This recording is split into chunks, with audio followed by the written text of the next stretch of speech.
आचार्य भगवंत रहनसार ग्रंथ के अंतर्गत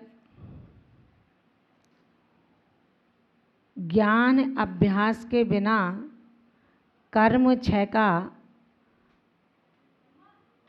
कारण नहीं बन पाता है। ज्ञान का अभ्यास और परिग्रह का त्याग।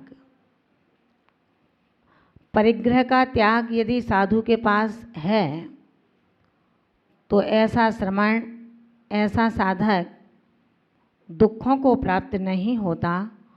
और जिसके पास ज्ञान का निरंतर अभ्यास चल रहा हो, क्योंकि ज्ञान का अभ्यास हमें ध्यान की ओर ले जाता है और ध्यान मोक्ष मार्ग का सर्वोत्कृष्ट सर्वोपयोगी एक केंद्र है। आचार्य भगवान यहाँ कहते हैं, राणाभास विहीणो सपर तच्चम न जान दे किंपि झाणम तस्य न होई हो तावण कम्मम खवेयण हो मुखम।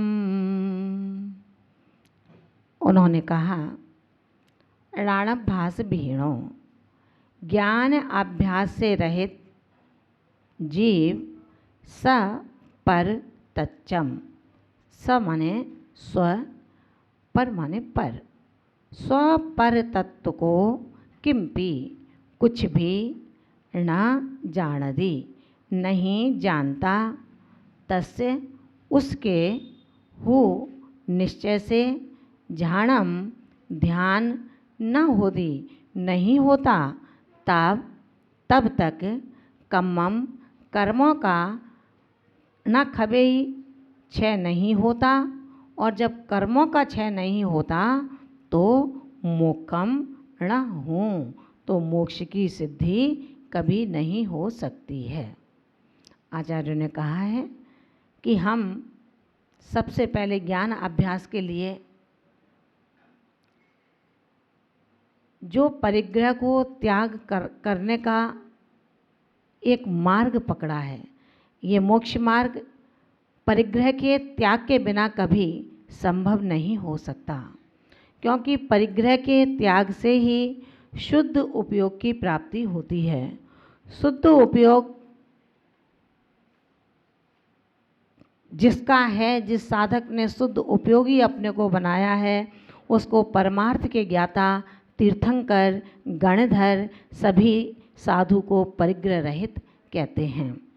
ऐसे परिग्रह से रहित वो श्रमण जिसने सबसे पहले स्वयं को खाली करके उस साधना के क्षेत्र को अनवरत रूप से ग्रहण करने का मन बनाया, अपने आप को खाली करके स्व आत्मा को प्रकट कैसे करूं, उस प्रगटीकरण करने के लिए केवल अभी हम सबको ये ध्यान रखना है, जिस जमी पर बैठे हैं वो जमी तेरी नहीं है। जो गृहस्थ हैं उस जमी के लिए लड़ते हैं। 1 इंच जमी कहीं की कहीं नहीं जानी, जहाँ है वहीं रहनी है। लेकिन फिर भी ममत्व को स्वीकार करने वाला जो मूर्छाधारी है, जिसके अंदर मूर्छा के परिणाम हैं, ऐसा मूर्छा का धारी श्रावक उस जमीन के लिए, उस धन के लिए, उस परिवार के विघटन में ये मूर्छा एक ऐसा कार्य कर देती है जैसी भरी भरी दूध की कढ़ाई के लिए नींबू की एक बूंद। उन्होंने कहा, मम इति अभिप्राय परिग्रह, मेरा पन जहाँ से निकल गया, मैंने अपने मम भावों के संस्कारों को तहस नहस कर दिया। बस स्व की उपलब्धि, स्व का उपयोग जिसमें स्वयं के लिए चला गया, अपने अभिप्राय की सिद्धि जिससे हो गई, आचार्य भगवंत कहते हैं बस ज्ञानी वो ही परिग्रह से रहित होता है और जो मेरा ही है इस प्रकार का जो अभिप्राय लगाता है, इस प्रकार का जो ज्ञान लगाता है, सो परिग्रह है। बस उसको ही परिग्रह कहा है। जहाँ वस्तु में ममकार पना रहे, जहाँ व्यक्ति के प्रति ममकार पना रहे, जहाँ पर स्व के प्रति ममकार ना हो, पर के प्रति ममकार हो, उसको यहाँ मूर्छा की भाषा कही है। क्योंकि परिग्रह में रत साधु ठीक ऐसा ही है जैसे बतासा होता है ना, खाते हो मीठा होता है, पोला होता है और स्वादिष्ट लगता है। ऐसे बतासे में यदि रंग डाल दिया जाए और उस रंग युक्त बतासे को पानी में डालें तो बतासा स्थिर रहेगा क्या? बतासा जलमय हो जाएगा, पानी जैसा हो जाएगा, लेकिन वो बतासे का जो रंग था उस रंग में वो पानी परिवर्तित हो जाता है। इसी प्रकार से आचार्य भगवंत कहते हैं कि आपने जो बतासे में कलर डाला था उससे वर्ण युक्त जल हुआ जो आँखों का विषय बना। पानी में रंग की तरह बतासा घुल गया, पानी में हो गया। उसी प्रकार से जो हमारा उपयोग अगर राग में गया, राग के प्रति गया तो राग में हो जाता है, और द्वेष के प्रति जाता है तो द्वेष में हो जाता है। व्यक्ति वही है, दृष्टि वही है, उपयोग का विभाजन हुआ है। एक व्यक्ति के प्रति राग और उसी व्यक्ति के प्रति द्वेष। जब हमारे उपयोग की चरम सीमा का हम अनुभव करते करते निष्णात हो गए हों तो ये राग और द्वेष की दोनों रस्सियाँ इतनी शिथिल हो जाती हैं। और जब हम मोक्ष मार्ग पर अभी चढ़ने ही लगे हैं, ऐसे में एक साधक थोड़ा सा ज्ञान कर लेता है, वाचालता को समझ लेता है कि मैं अपने वाचालता से किसी को भी फंसा सकता हूँ। आचार्य भगवान कहते हैं, ऐसा वाचाल प्रेमी आत्मा शायद ये नहीं समझ पा रहा कि जिस परिग्रह को, जिस घर को, जिस दर को, जिस परिवार को छोड़ कर के हम इस परिवार में आए हैं। कौन से परिवार में? जहाँ दया है, क्षमा है, मार्दव है, सरलता है, ऋजुता है, शील, संयम, तप, त्याग जिनके सहोदर बने हैं। जिस परिवार को मैंने स्वीकार किया है पूरे पंचों की साक्षी पूर्वक, उस परिवार को मैं अगर छोड़ देता हूँ अथवा उस परिवार में रहते हुए पड़ोसी से प्रेम कर लेता हूँ तो ये जग जाहिर तो होगा। उस नशे की तरह जिसने बंद बाथरूम के अंदर शराब का, मदिरा का कश लिया है, जिसने निवृत्ति स्थान पर चुटकी भर गुटखा मुंह में रखा है, ये किसी को नहीं पता है। पत्नी ने कहा, माँ ने कहा, बहन ने कहा कि भैया स्मेल अच्छी नहीं आ रही, लेकिन उसको भी चला दिया क्योंकि वो हम वाचाल प्रवृत्ति के हैं। हमारे अंदर वाक चातुर्यता हमें मिली है, लेकिन जैन दर्शन कहता है कि हे वाक चातुर्यता के धनी साधक, ध्यान रखना, तू सबको चला सकता है, अपनी माँ को छल सकता है, बहन को छल सकता है, तेरा छलिया स्वभाव, लेकिन तेरे कर्मों को नहीं छल सकता। क्योंकि जब उस गुटके का फोड़ा फूटेगा, कैंसर होगा, तो वो चेहरे की विकृति जग जाहिर होगी।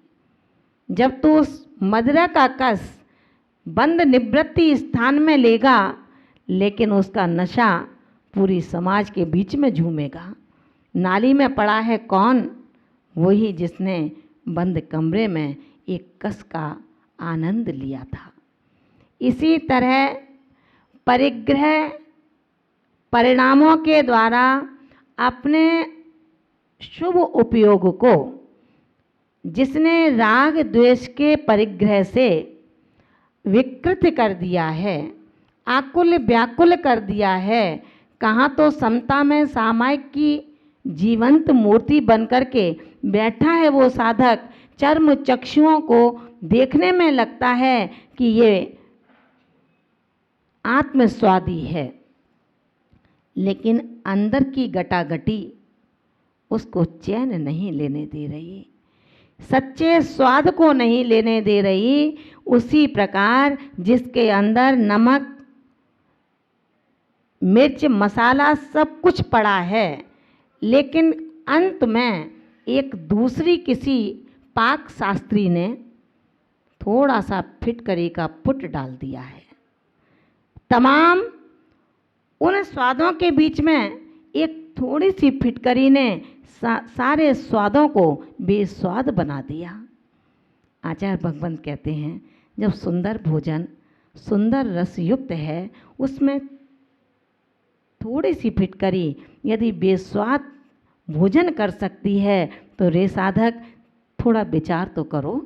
आपके पूरी चर्या पूरी अच्छी है, लेकिन चर्या की पूर्णता होते होते आपने 28 कृतकर्म के अंतर्गत इतनी शिथिलता बरत ली कि भगवान बहुत थक गया हूँ, लेट करके अपना प्रत्याख्यान रात्रि योग निष्ठा प्रतिष्ठापन कर लूँगा, और लेटते लेटते निद्रा आ गई, रात्रि का प्रतिष्ठापन योग रह जाता है। निश्चित मान करके चलना, तेरे एक कृतिकर्म में पूरी की पूरी हानि हो जाती है। आज के अपने उस व्रतों के अनुष्ठान का जहाँ 100 से 100 नंबर मिलना था, वहाँ 1 नंबर कम होते ही माइनस मार्किंग शुरू हो जाती है। रे साधक, हमारा जो रागमय स्वभाव हुआ, उससे सिर्फ ये हुआ कि मेरा भाव जो स्वयं चल रहा था, वो स्वभाव गुम हो जाता है, खो जाता है।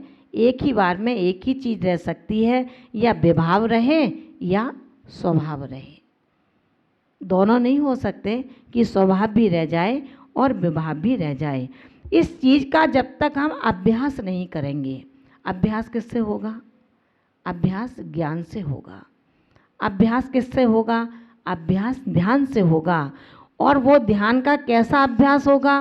पर पदार्थों के प्रति पूर्ण आसक्ति को हटाकर जब हम निर्विकल्प स्वभाव वाले बनकर के अपने आप में उसका अनुभव करेंगे। माता पिता मेरे कोई नहीं हैं, ऐसे तमाम माता पिता को मैंने प्राप्त किया है और छोड़ दिया है। परमार्थ के ज्ञाता ऐसे साधक को ही परिग्रह से रहित जित मोह कहते हैं, जिन्होंने मोह को जीत लिया है। 2 धाराएं हैं, एक परिग्रह और एक मोह। परिग्रह स्थूल त्याग है। परिग्रह कैसा है? स्थूल है, उसे छोड़ा जा सकता है कि भैया चलो बहुत दबाव पड़ रहा है अपने पर, तो चलो हम सब छोड़ देते हैं, ना चौकी रखेंगे, ना कोई बैग रखेंगे, मंदिर से ग्रंथ लाएंगे, पढ़ लेंगे और बाद में विराजमान कर देंगे, ना माला रखेंगे, ना और कुछ रखेंगे। शास्त्र रखना है और अपने को पीछे का मंडल रखना है। ये बाह्य परिग्रह तो आप छोड़ सकते हैं, लेकिन जो राग है, जो मोह है, वो सूक्ष्म है, वो दिखता नहीं है। शब्दों से तो हम कहते हैं कि हमें कोई राग नहीं है किसी से, हमें किसी से मोह नहीं है, बिल्कुल ना बच्चों से मोह, सबको छोड़ करके आए हैं, सब करके आए माता जी, सब बच्चे सुखी हैं, क्या चिंता करना है उनका। लेकिन 2 दिन 8 दिन निकल जाएं तो माँ का ममत्व जग जाता है। हे माँ, भूल गई अपने उन शब्दों को, उन विचारों को। जब दीक्षा को ग्रहण किया था तब उसी बच्चे ने कहा था कि नहीं, मैं दीक्षा नहीं लेने दूंगा। तब इतनी कड़क हो गई कि नहीं, मैं दीक्षा लेकर के रहूँगी, कर ले क्या करना है तुझको। लेकिन तेरा माँ का मातत्व अब जगा है। जब सब कुछ छोड़ने का नंबर आया तो माँ का ममत्व जग गया। अब ये माँ का ममत्व तुझे इस धरातल से उस नवातल तक नहीं ले जाएगा, रसातल तक ले जाएगा, क्योंकि वज्रलेप हो रहा है। अणुव्रती महाव्रतों को स्वीकार किया है। साधारण जिंदगी से आप गुणवानों की जिंदगी में आ चुके हैं। आपको अब उस सूक्ष्म मोह का त्याग धीरे धीरे बुद्धिपूर्वक अभ्यास रूप में करना होगा। अगर नहीं करेंगे तो पता है, उस गधे की पीठ पर लदी हुई गीली मिट्टी के समान बोझे को ढोते रहेंगे। छोड़ना पड़ेगा, बुद्धिपूर्वक छोड़ना पड़ेगा।